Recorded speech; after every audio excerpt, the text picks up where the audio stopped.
আর কিছুদিন পরেই পবিত্র ঈদুল আজহা বা কোরবানির ঈদ। এই ঈদে প্রত্যেক সামর্থ্যবান ব্যক্তির পশু কোরবানি করা ফরজ। কোরবানি উপলক্ষে পশু ক্রেতা ও বিক্রেতাদের কাটছে ব্যস্ত সময়। তবে সম্প্রতি বেড়েছে পশু চুরিও। বিস্তারিত মানিকগঞ্জ থেকে মোহাম্মদ সুজন খন্দকারের তথ্যচিত্রে সহকর্মী সাইমন প্রভার রিপোর্টে। থানায় দিয়ে তো লাভ নাই, চোরের পিটি একদম মাইরা লাশ বানানোর দরকার। ওই চোর তো থানায় দিলে পরে ঘুষ মুস খাইয়া দিব সাইরা দিয়ে। আমাকে তো চাই যে সারা চোর দইরা ঠ্যাং কাইটে সুজার দিয়ে প্রশাসন যারা পুলিশ যারা আছে তারা ইচ্ছা করলে কিন্তু চোর থামায় পারে, কারণ প্রত্যেকটা চোরেরই একটা রিং আছে মনে হয়। এ যেন সিনেমার কাহিনীকেও হার মানানো এক বাস্তব ঘটনা। একটি ইউনিয়ন পরিষদে 2 মাস ধরে ফিল্মি স্টাইলে হচ্ছে গরু চুরি। জানা যায় গভীর রাতে গরু চুরির সঙ্গে জড়িত একটি সংঘবদ্ধ চক্রের সদস্যরা গ্রাম থেকে কৃষকের গরু চুরি করে এনে গাড়িতে তোলার সময় ধরা পড়ে যায়। ধরা পড়ার পর স্থানীয়রা এগিয়ে আসলে গুলি করার হুমকিও দেয় সংঘবদ্ধ দলটি। গরুর মালিকের অভিযোগ, স্থানীয়রা পুলিশকে ফোন করলেও ঘটনাস্থলে পৌঁছায়নি কোনো পুলিশ। নিজের পরিবারের শেষ সম্বল 4টি গরু চুরি হয়ে যাওয়ার এমন লোমহর্ষক বর্ণনা দিচ্ছিলেন পয়লা ইউনিয়ন পরিষদের বালাইঝুরি গ্রামের আব্দুস সালাম মিয়া। আমার বাড়ি থেকে নিচে 4টা, আমি কৃষি ব্যাংকের থেকে লোন করে গরু কিনছিলাম। তো এই লোন কিভাবে শোধ করুম কি করুম আমি নিজে ওখান করার পারতেছি না, আর মরণ ছাড়া আর উপায় নাই। এখন দেখি নিজের ভিতর নিচেই দেখি এলাকায় ছোট্টর আরো কত মানুষের গরু টরু আছে। এই কারণে মনে করেন যে সবারই সহযোগিতা নিয়ে রাজ্যে গিয়ে একটু পাহারা টাহারা দিয়ে বন্ধ করে রাখা যায় নাকি। আপনারা কয়টা পর্যন্ত থাকেন? আমরা 4টা পর্যন্ত থাকি। তাহলে আপনাদের কি গ্রুপ কি তাহলে 3টে? আমাদের গ্রুপ 3টে। এটা কোন জায়গায় কোন জায়গায়? এটা আপনার হইলো বাইলজুরি এক গ্রুপ, মাদ্রাসা মোড় এক গ্রুপ, মান্দাত্তা আছে এক গ্রুপ, আর পয়লা আছে এক গ্রুপ। না, পয়লা স্কুলের ওখানে আছে এক গ্রুপ, 4 গ্রুপ মোট। তো পয়লা থেকে আপনাদের ইউনিয়ন থেকে কতগুলা গরু চুরি হয়েছে আনুমানিক? এ পর্যন্ত প্রায় 150 গরুর মতন চুরি হয়েছে।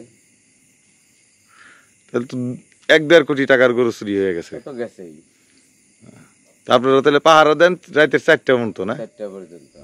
আসন্ন কোরবানির ঈদকে সামনে রেখে গত 2 মাস যাবৎ নিয়মিত গরু চুরির ঘটনা ঘটছে মানিকগঞ্জের ঘিওর উপজেলায়। যেন থামানো যাচ্ছে না কিছুতেই। জানা গেছে এলাকাবাসী নিজেদের ব্যক্তি উদ্যোগে দলে দলে সারা রাত জেগে পাহারা দিয়েও রক্ষা করতে পারছেন না তাদের কোরবানির হাটে বিক্রির উপযোগী পশুটিকে। এটা আমরা মনে করেন যে এইখানে আমরা 10-12 জন লোক থাকে, আমাদের স্কুলের এখানে 10-12 জন লোক থাকে, আমাদের যে ছোট পয়লা ওই মসজিদের ওইখানে 10-12 জন লোক থাকে। একটা গরুর দাম যদি আপনার 1 লাখ টাকা হয়, 100 গরুর দাম কিন্তু 1.5 কোটি টাকা হয়। 100 গরুর উপরে চুরি গেছে আমাদের এই 3-2 থানা থেকে। পুলিশ কি টহল ডিউটি করে? না, পুলিশ টহল ডিউটি করে, সেটা বলবো না যে পুলিশ ডিউটি করে না, পুলিশ ডিউটি করে তাদের মতো, তারা ডিউটি করে, কিন্তু তারা তো চোর ধরতে পারে না। আমার গরু এর ভিতরে আমার গরু চুরি হয়েছে।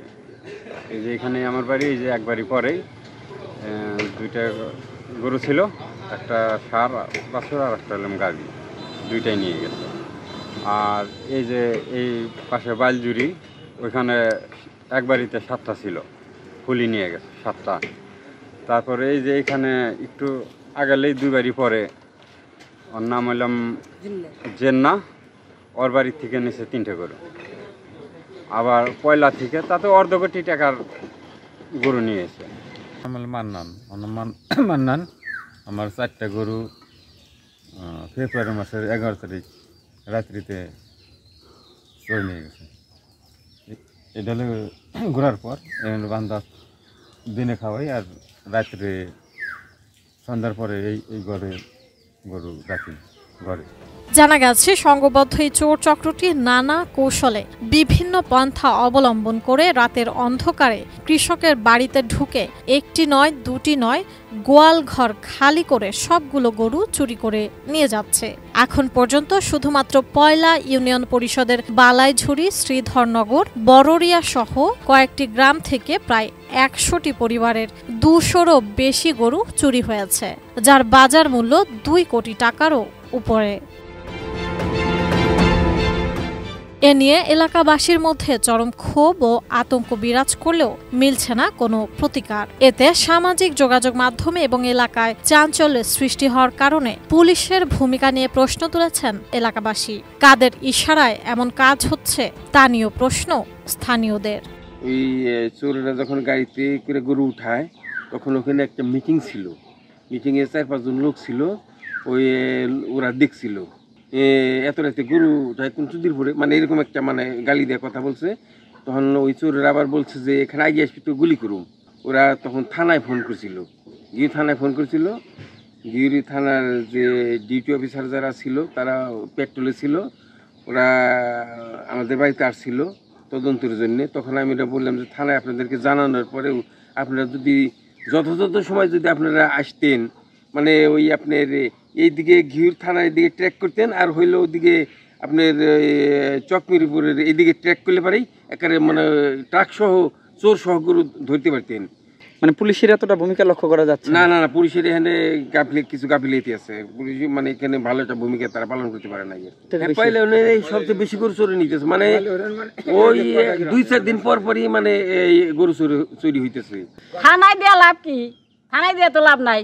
চোরের পিটি একদম মাইরা লাশ বানানোর দরকার। ওই চোর তো থানায় দিলে পারে ঘুষমুষ খাইয়া দিব সাইরা দিয়ে। আমাকে তো চাই যে সারা চোরে দইরা ঠ্যাং কাইটে সুজার দিবার। প্রশাসন যারা পুলিশ যারা আছে তারা ইচ্ছা করলে কিন্তু চোর থামায় পারে, কারণ প্রত্যেকটা চোরেরই একটা রিং আছে মনে হয়, কারণ আমার কথা নেয় না, এই দিচ্ছি ধরছি অথচ বগল যায় না। অন্যদিকে ঘিওর থানার ভারপ্রাপ্ত কর্মকর্তা সুকুমার বিশ্বাস বলছেন, রাতে টহল ডিউটি বাড়ানো হয়েছে। গরু চুরির সঙ্গে জড়িত 6 জনকে ইতোমধ্যে পুলিশ গ্রেপ্তার করে আদালতে পাঠিয়েছে। চেষ্টা চলছে এই পুরো চক্রটিকে আটক করার। তবে এলাকাবাসীর বক্তব্য, এই চোরগুলোকে পুলিশ নয় বরং এলাকাবাসী ধরে এনে পুলিশে সোপর্দ করেছে। আসলে ঈদকে সামনে রেখে গরু চুরি যাতে না হয়, কৃষকের যাতে ক্ষতি সাধন না হয়, সেক্ষেত্রে আমরা তো একেবারে সচেষ্ট আছি এবং সব ধরনের অপ্রীতিকর ঘটনা যাতে না ঘটে সে ব্যাপারে পুলিশ ডিউটিটা জোরদার করা হয়েছে এবং পুলিশ পাহারায় আছে। কোরবানির হাটে গরু বিক্রি করে লাভের আশায় কিস্তিতে টাকা তুলে গরু কিনে লালন পালন করা বেশ কিছু পরিবারের গরু হঠাৎ করে চুরি হওয়ার কারণে ইতোমধ্যেই সম্বল হারিয়ে পথে বসেছেন তারা। এদের মধ্যে কেউ কেউ আবার প্রিয় পশুটিকে হারিয়ে পাগল প্রায়। নেই সংসারে চাল কেনার টাকাও, কারণ কোরবানির হাটে গরুটি বিক্রি করে পরিবারের ঈদের কেনাকাটা সহ সকল চাহিদা পূরণ করার ইচ্ছে আর বাস্তবায়ন হচ্ছে না। সবকিছু যেন কেড়ে নিয়েছে গরু চোরেরা। গরু চুরি থেকে পরিত্রাণ এবং এ বিষয়ে আইন শৃঙ্খলা রক্ষাকারী বাহিনীর সহায়তা চেয়েছেন স্থানীয়রা।